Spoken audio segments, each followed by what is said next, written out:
I'm joined by Dr. David Shulkin, who served as Ninth Secretary for Veterans Affairs and also was President and CEO of Beth Israel Medical Center in New York.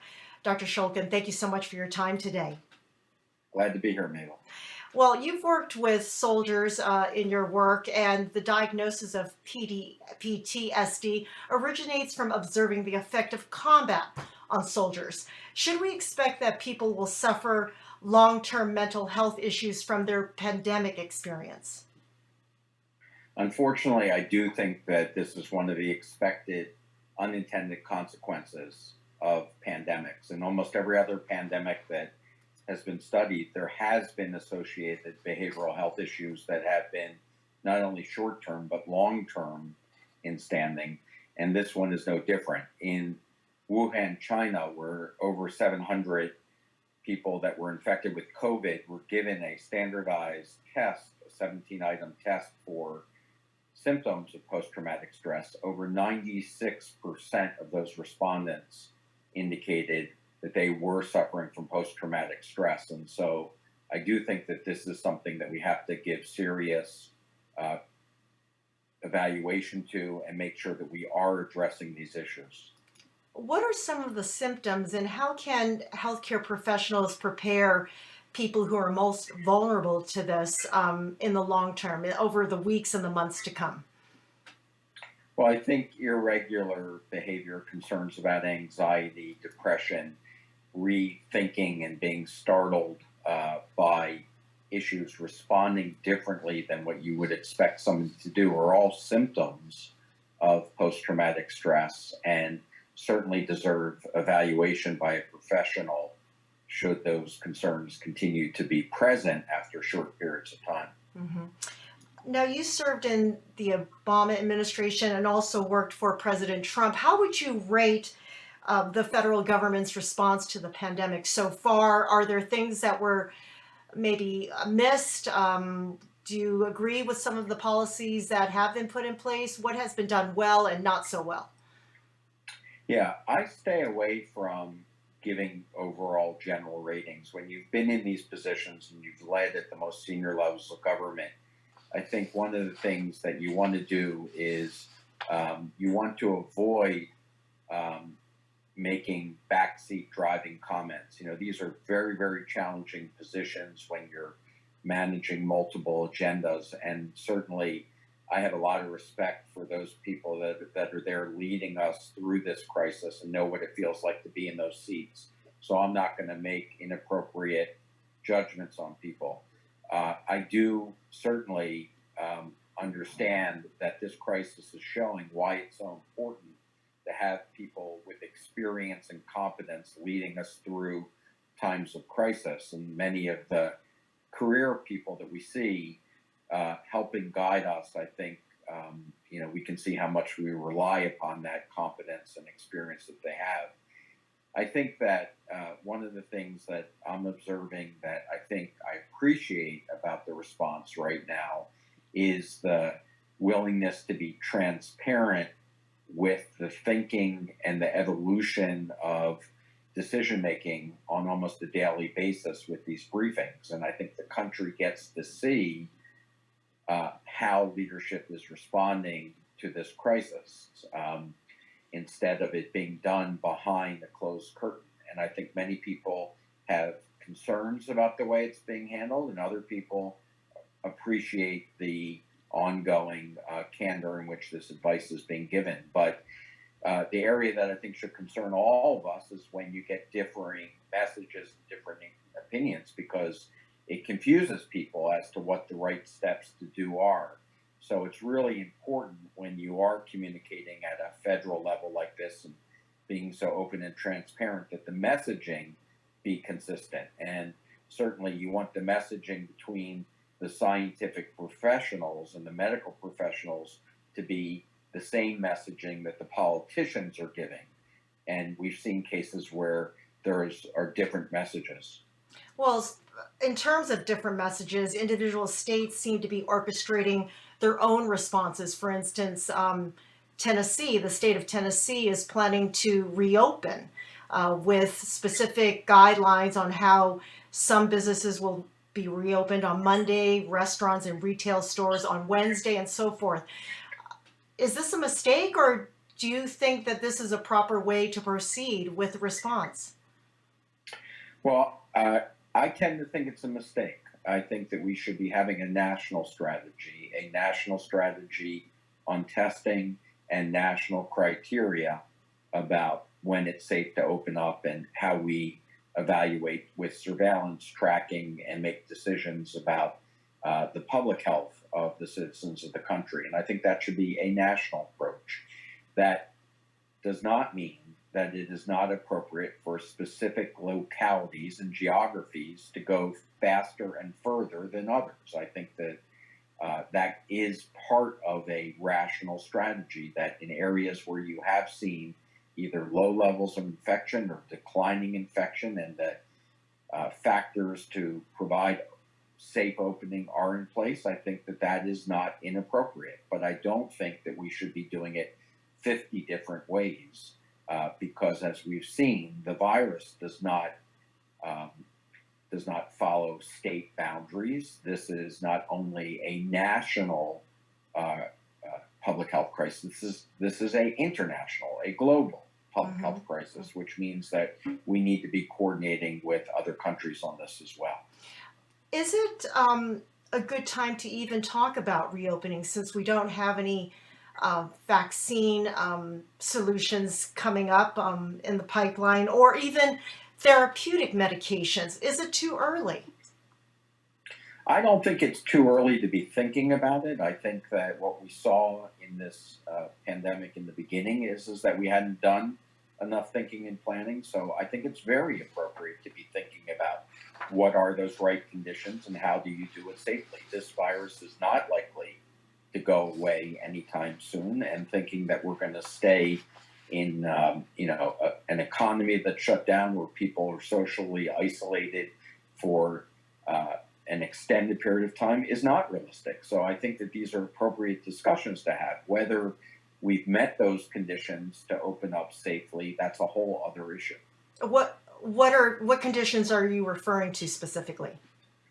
Well, I think that we've already seen the White House give some very appropriate conditions, which are approximately a 2-week period of time where there's been a decline in the number of infections. Let's remember, at the time that we're having states making decisions to open up the entire state, we're still seeing, even yesterday, 27,000 new cases of COVID infection in this country, and the deaths continuing to pile on. So I have great concerns about whether we've met those conditions to open up.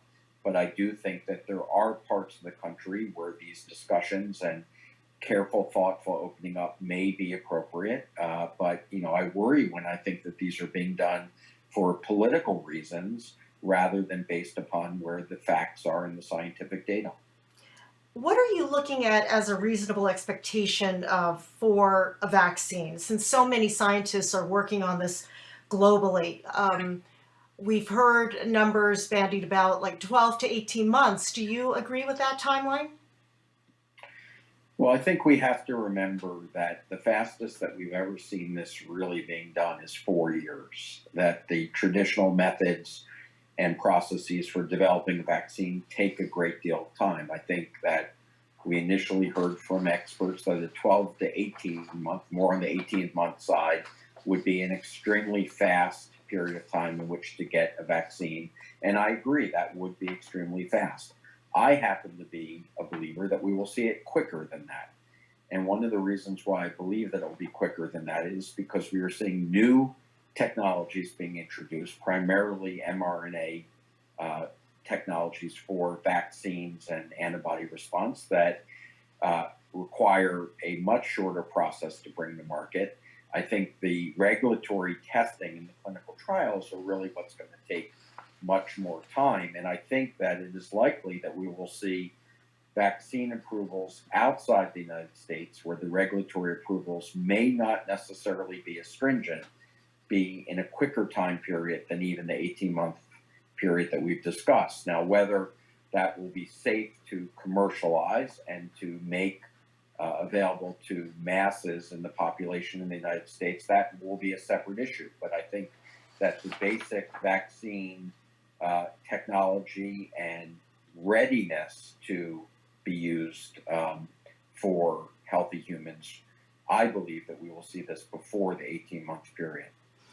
You come from a very unique background from working both for government agencies and also in the private sector. We just saw word that the Mayo Clinic is planning to furlough and cut hours for some 30,000 employees across their campuses. Do you believe that other hospital organizations will need to follow suit? And what does that mean for the healthcare sector in general? I think that this is a rapidly evolving area. I think that there is no doubt that our hospitals, health systems, healthcare providers in general have taken a significant financial hit during this crisis. Most have stopped appropriately elective procedures. Many practices and ambulatory facilities have completely shut. Patients have stayed away from the hospitals because of concerns that they have about getting infected. And in general, the average hospital has seen about a 40 to 45% decrease in operating revenue during this period of time. Other healthcare providers like ambulatory surgery centers, radiology centers have seen much, much greater declines than that 40, 45%. In total, I've estimated, and I've written about this, I believe it's about a $500 billion reduction in revenues to healthcare providers across the country. The two federal stimulus acts, one that is likely to get the president's signature in the next day or so, will provide about 175 billion of that, or about 35% of that back in support, and that will be very important.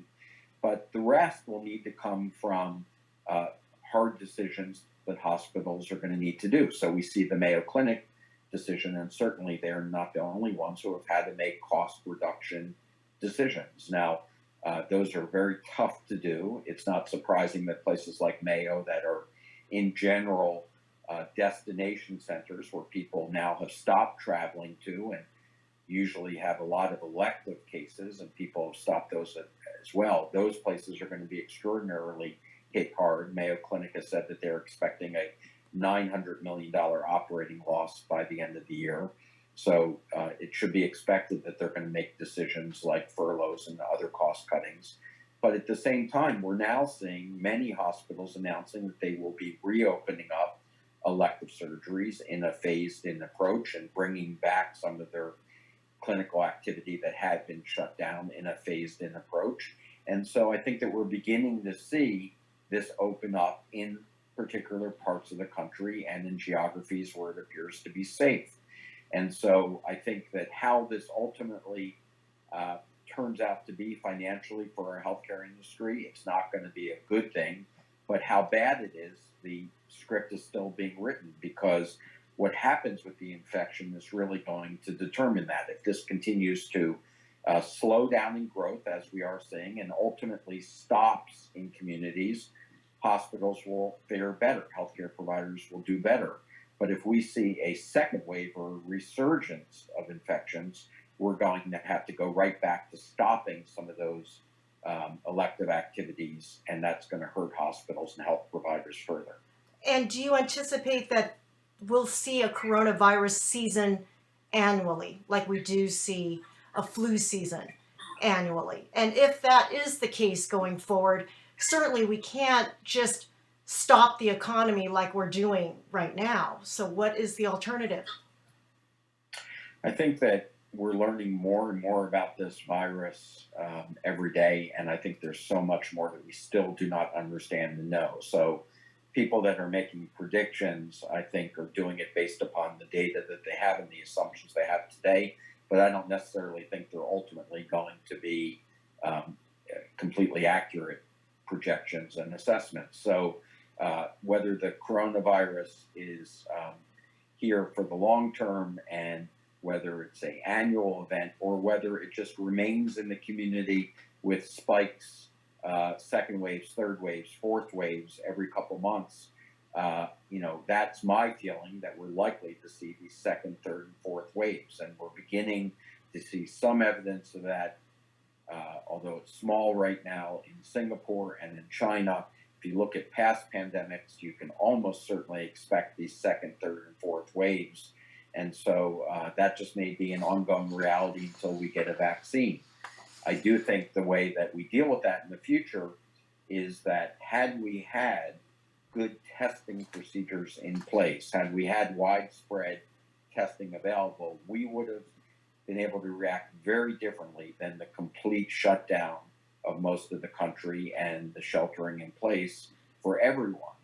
If we could identify those people that carry the virus and those that are most vulnerable to the virus through appropriate testing, next time we could begin to start just isolating specific parts of the population and not have to shut down the entire economy. And that is my hope, that if this does recur in the fall, in the second wave, that we will have much better diagnostic testing capabilities throughout the country. Dr. Shulkin, do you believe that a window was missed? Did we blow the chance to contain this in the early days? There's no doubt about that, yes. Expand on that, please. Well, I think that the delay that has happened in testing, and I think the full story on that will come out soon, but certainly the decisions made and the lack of preparedness when the early data was coming in from China, that was a missed opportunity for us of about 45 days or so, it looks like, where we could have had a much greater national diagnostic testing strategy. And I believe that we still need a national diagnostic testing strategy. So I think that the only hope that we had on containment would have been widespread testing. I think that South Korea, as one example, did that in a more effective way and was able to control the spread of infection more effectively than we've seen here in the United States, or that happened in Italy or Spain as other examples of where diagnostic testing was not quickly jumped upon and social distancing was not quickly jumped upon. And I think we've seen those consequences. All right. Dr. Shulkin, is there anything else you wanted to add today? No. Thank you very much, Mabel. All right. Dr. Shulkin, Dr. David Shulkin, served as 9th Secretary for Veterans Affairs, former president and CEO of Beth Israel Medical Center in New York, also an author of the book called "It Shouldn't Be This Hard to Serve Your Country." Thank you so much for your time. Thank you. And thank you to you for watching Health Day COVID-19 live blog. I'm Mabel Jong. Thanks for tuning in.